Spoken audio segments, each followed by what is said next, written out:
नमस्कार दोस्तों, polytechnic study centre में आपका फिर से एक बार स्वागत है। तो आज हम प्रॉपर्टीज़ ऑफ कंपाउंड को कंटिन्यू करने जा रहे हैं आगे, और लगभग कोशिश करूंगा कि आज के आज में तो शायद ख़त्म ही हो जाएगा चैप्टर ये। ठीक है, एक्सपर्ट टिप्स वगैरह हैं, तो मैं आपको इसमें छोटा सा एक वीडियो बनाऊंगा जिसमें ये चीज़ें सारी कवर कर लूँगा। फिर अगले वीडियो में सारे न्यूमेरिकल्स क्वेश्चन करने की कोशिश करूँगा।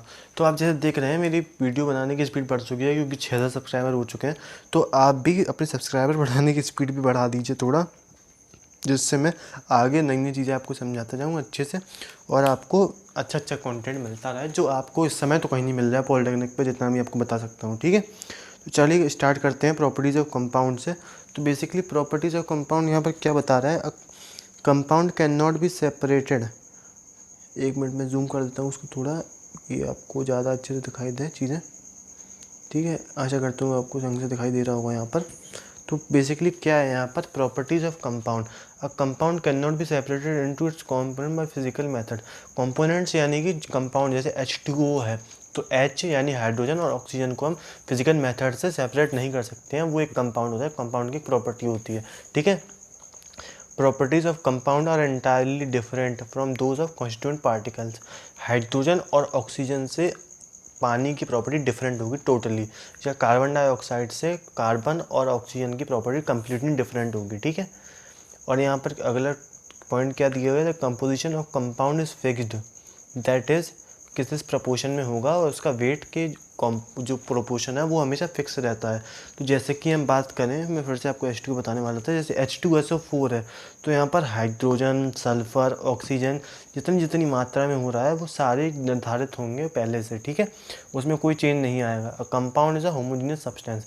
कंपाउंड एक होमोजीनियस होता है, हेट्रोजीनियस नहीं होता है। ठीक है, केमिकल फार्मूला कैसे लिखते हैं यहाँ पर, chemical formula of a compound is represented by the composition of the molecule of the compound in the term, the symbols of the element present in it.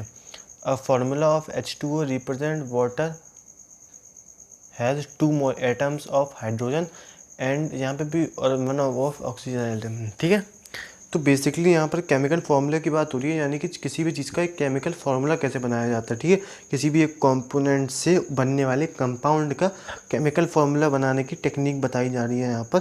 आगे तो हम पढ़ेंगे, लेकिन यहाँ पर एक फॉर एग्जांपल दिया गया H2O का। तो यहाँ पर बताया गया कि हाइड्रोजन के 2 मॉलिक्यूल है और ऑक्सीजन का 1 मॉलिक्यूल है, तो हम उसे बनाएंगे कैसे। तो बेसिकली मेथड जान लेते हैं उसको क्या होता है। ठीक है, यहाँ पर कुछ पॉइंट्स दिए गए हैं, पॉइंट टू बी नोटेड। ठीक है, टू राइटिंग सबसे पहले तो सिंबल पता होना चाहिए हमें किसी भी चीज़ का। जैसे H2SO4 है, तो उससे सल्फ्यूरिक एसिड कहते हैं, हाइड्रोसल्फ्यूरिक नहीं, सल्फ्यूरिक एसिड कहते हैं।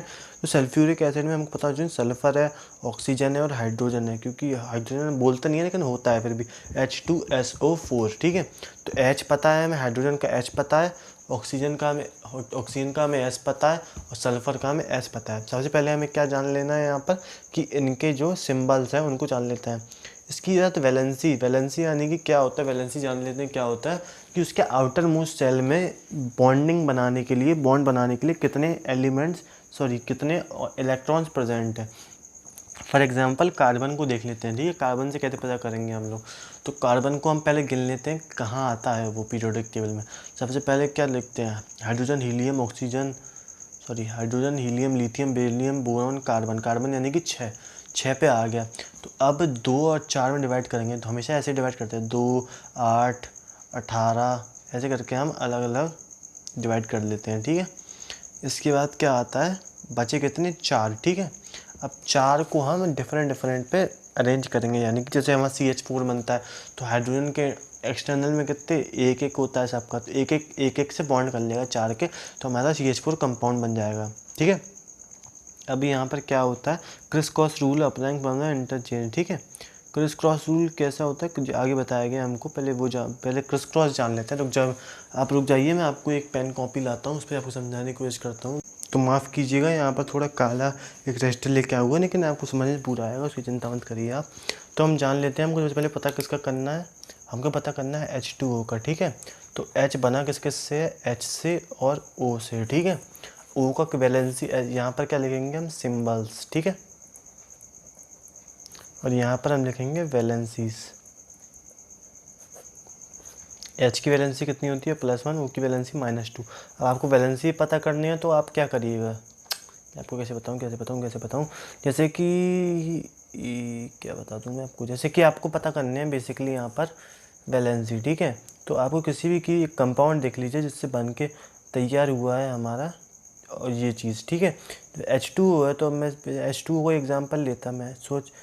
अब आप किसका लीजिए, मान लीजिए H2SO4 का आपने लिया तो H और SO4 से मिलके बना है ना, तो हमको H का बेसिकली पता ही है, हमको H तो हमेशा पॉजिटिव होता है, लेकिन SO4 को नहीं पता। तो यहाँ पर क्रिस क्रॉस मेथड जब अप्लाई होगा तो इसका यहाँ जाएगा और इसका यहाँ जाएगा, तो हमारा H2O तो बन जाएगा यहाँ से। लेकिन मैं आपको बता रहा था कि चीज़ें बनती कैसी हैं, यहाँ पर वैलेंसी कैसे निकाली जाती है। तो अगर H के SO4 के पास अगर 2 आया है तो इसके पास यहाँ पर 2 होना चाहिए। अब प्लस होगा कि माइनस होगा वो हम जान लेते हैं। तो अगर H2SO4 है तो ये हमेशा माइनस होगा, क्योंकि ये चीज़ एक इनएविटेबल है कि SO4 हमेशा माइनस का ग्रुप कैरी करके चलता है, क्योंकि ये क्या होता है, एक्सेप्टर होता है, और ये हमेशा हाइड्रोजन डोनर होता है। डोनर तभी तो ये एक लुईस एसिड होता है, वो चीज़ें आपको बताई जाएगी आगे। लुईस एसिड, लुईस क्या होता है वो, और हाइड्रोजन के लेन देन पर डिपेंड करता है कि वो चीज़ क्या है, वो एक एसिड है कि बेस है, ठीक है। तो ये पता चल गया ना हमको कि H2O कैसे बना है यहाँ पर, ठीक है। अब अच्छा SO4 का मैं आपको बता दिया मैंने आपको, यहाँ +1 और -1 ऐसी अलग अलग चीज़ों का अलग अलग वो चीज़ों से बनता है, ठीक है। बेसिकली यहाँ से मैंने बता दिया पूरा। इंपीरियल फार्मूले पे आ जाते हैं। तो empirical formula simple formula for compound shown in the ratio. Basically ये कुछ नहीं होता, मैं बताऊँ, ज़्यादा चीज़ें इससे पूछी नहीं जाती हैं, बस मॉलिक्यूलर फॉर्म। इससे क्या होता है, चलिए यहाँ पे मॉलिक्यूलर फार्मूला, एम्पीरियल फार्मूला चीज़ें आप बताई गई, लेकिन इंपॉर्टेंट नहीं है कुछ आपके रिगार्डिंग कॉम इससे, लेकिन तब भी मैं आपको थोड़ा बहुत समझा दे रहा हूँ इससे क्या होता है जी। imperial formula of a compound show the simple whole of the one molecule of the compound. For example, imperial formula of acetylene is CH, so that glucose is CH2O. Molecular formula, it is given as the actual number of the atoms in the compound, and it is the fructose is C6H12O8. Basically imperial formula क्या होता है, imperial मतलब एक ढांचा, ठीक है। अब आपको मैं बताऊं, ठीक है, मैंने आपको एक सिंपल भाषा में बताता हूँ। मैंने आपको कहा 100, थोड़ी 1000 एक वर्ड है, मतलब वर्ड क्या मतलब एक न्यूमेरिक वैल्यू है, ठीक है। 1000 एक चीज़ है, मैं वो बताना चाह रहा था कि एक न्यूमेरिक वैल्यू है। अब 1000 बना कैसे, ठीक है। कोई भी इंसान होता है वो हड्डी से बनता है, स्केलेटन बनता है ना, वैसे ही इसको यहाँ पर, उसको हम क्या कहते हैं, एम्पीरिकल बोलते हैं उसको हम यहाँ पर। तो 1000 बना किससे, 1000 बना 10 से, और 10 भी बना किससे, 1 से। बेसिकली 10 की बात रहेंगे, क्योंकि एक तो हमें हमेशा कॉमन होता है हर चीज़ में, तो उसे काउंट नहीं करेंगे, हम करेंगे 10 को काउंट। तो आज 10 जो है वो 1000 का हमारा एक एम्पीरिकल फार्मूला है, और ये हमारा मॉलिक्यूलर फार्मूला है, आप ऐसे देख सकते हैं, ठीक है। अब बेसिकली मैं बताना क्या चाह रहा था कि जो यहाँ पर n की बात हो रही है ना, n की, वो हमारा कितने टाइम्स है, यानी कितने टाइम्स है, आप 1000 को, सॉरी, आप 1000 को बेसिकली यहाँ पर 10 से डिवाइड करिए तो यहाँ पर कितना आ जाएगा, 100 आ जाएगा। तो हम n हमारा 100 है, जो यहाँ पर n की बात हो रही है, जो यहाँ पर लिखा हुआ है कहाँ पर, ये, तो ठीक है। आप उससे जाएँ तो कि यहाँ मल्टीप्लाई किससे हो रहा है, सूटेबल इंटीजर से थ्रू आउट। जैसे कि यहाँ पर क्या है, ग्लूकोज का क्या होता है, C6H12O6, ठीक है, ये फॉर्मूला होता है। लेकिन इसको हम शॉर्ट फॉर्म में ऐसे कैसे लिख सकते हैं, C को हम बस 6 को बाहर ले लें तो हमारा CH2O हो जाता है, जो हमारा यहाँ पर ग्लूकोज या फ्रक्टोज का जो फॉर्मूला बताया जा रहा था, ठीक है। यहाँ पर हम लोग का ग्लूकोज CH2O, तो यही मैं आपको बता रहा था CH2O क्या होता है, ठीक है। लोग कंफ्यूज हो रहेंगे, सर CH2O तो कुछ होता ही नहीं है। तो बेसिकली यही होता है, कुछ ज़्यादा इंपॉर्टेंट नहीं है आपके पॉइंट ऑफ व्यू से, लेकिन आप तब भी देख लीजिएगा, एक बार नज़र मार लीजिएगा क्या है। मैं आपका टाइम वेस्ट नहीं कर रहा, इसलिए मैं आपको चीज़ें समझाना नहीं चाह रहा आपको, ठीक है। आगे जान लेते हैं क्या है केमिकल फार्मूला, ठीक है। केमिकल फार्मूला में क्या बातें हो रही हैं यहाँ पर कि a chemical formula is a symbolical representation of an actual chemical change, chemical equation is a symbolic representation of actual chemical change in, for example Zn में H2SO4 मिला दिया तो हमारा बना ZnSO4 plus H2 gas liberate हो गई pop sound के संग। H2 हमेशा पॉप साउंड के संग लिबरेट होती है और CO2 हमेशा एक विस्कस साउंड के संग मतलब करके लिबरेट हो जाती है। तो यहाँ पर जितने भी चेंजेस आए हुए हैं ना उसको हम एक केमिकल इक्वेशन के फॉर्म में रिप्रेजेंट करते हैं। ये हमारा प्रोडक्ट होता है, ये हमारा प्रोडक्ट होता है, ये हमारा रिएक्टेंट होता है, सारी जितनी चीज़ें मिल रही होती हैं और जो बनता है उसके ऊपर यहाँ पर हम लिखते हैं किसी को कैटलिस्ट जो होता है, यानी कि जो रिएक्शन की चेंज रेट को ऑल्टर कर देता है, मतलब बिना रिएक्शन में पार्टिसिपेट करे, तो उसको हम ये कहते हैं। इसके आगे क्या लिखा है, a chemical equation represents a compound taking part in a reaction. A compound take part in reaction, product कितना होता है, और जो मैंने बताया ये कैटलिस्ट बताई मैंने, प्रोडक्ट क्या होता है जो बनता है हमारा, और कंपाउंड में जो चीज़ें मिल रही होती हैं वो हमारा रिएक्टेंट होता है। ठीक है, अब यहाँ पर पॉइंट 2 भी नोटेड है, तो मैं आपको यहाँ पे अकेला इसके लिए जूम कर देता हूँ, आप उसको देख लीजिए एक बार। मैं आपको चीज़ें ही बता देता हूँ क्या क्या चीज़ें बताई जा रही हैं यहाँ पर। 1 मिनट, मैं अब आशा करता हूँ कि आपको थोड़ा थोड़ा ढंग से दिखाई दे रहा होगा चीज़ें सारी। ठीक है, तो बेसिकली यहाँ पर हमको बताया क्या जा रहा था वो जान लेते हैं यहाँ पर। तो यहाँ पर silicon is an element of silica SiO2, ये चीज़ याद रखिए, पॉइंट है। अब मैं इसमें क्या बता दूँगा आपको, सिलिकॉन सिलिका SI से आप याद कर लेंगे।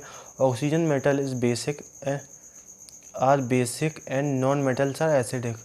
ऑक्साइड ऑफ मेटल का कोई भी ऑक्साइड होगा, TiO2 हमेशा क्या होता है, बेसिक होता है। लेकिन जो एसिडिक नॉन मेटल के एसिडिक जितने O2 के फॉर्म्स होते हैं और ऑक्साइड फॉर्म, वो सारे एसिडिक होते हैं। ठीक है, crystallisation is based on the difference of solubility. ऐसी यहाँ पर अलग चीज़ें, urea is the first organic compound laboratory in 1928। Methane is the first organic compound synthesised in laboratory by बेथरोल। ठीक है, acetic acid is the first organic compound extracted by the globe natural material. Ants form formic acid HCOOH। ठीक है, पढ़ से ही आ रहे हैं, formic acid होता है उसमें। ठीक है, a compound is always homogeneous, ये मतलब बताया था आपको पीछे। I2 इस सब्लिमेशन से बनता है। I2 मैंने आपको ये बताया था। NH4Cl due to decomposition of NH3 and Cl, ये आप पॉइंट याद रखिए। Mixture boils different azeotropic mixture. ठीक है, ये भी चीज़ें आप याद रखेंगे सारी। तो आशा करता हूँ यहाँ तक सारी चीज़ें आपको क्लियर होंगी। अगर सारी चीज़ें क्लियर हैं तो आप लाइक करके मेरे को बताएंगे सारी चीज़ें आपको क्लियर है। अगर नहीं है सारी चीज़ें क्लियर तो आप कमेंट डाउन करें, मैं आपको अगली वीडियो में वो सारी चीज़ें समझाने की कोशिश करूँगा अच्छे से। मैंने अपनी स्पीड थोड़ी बढ़ा ली है इस वजह से, चाहे तो मैं आपको धीमे धीमे से समझा सकता हूँ, लेकिन मैं अपने तेज़ इसलिए बता रहा हूँ आपको क्योंकि आपको ग्रास्प करने में चीज़ें जल्दबाजी हुए और आप कम समय में ज़्यादा चीज़ें समझने की कोशिश करें, क्योंकि टाइम भी नहीं बचा है हमारे पास। ठीक है, आशा करता हूँ आपको ये वीडियो अच्छा लगा होगा। अच्छा लगा तो आप थम्स अप करके बताएं और साथ में वीडियो को लाइक करें, शेयर करें, कमेंट करें, सब्सक्राइब करें।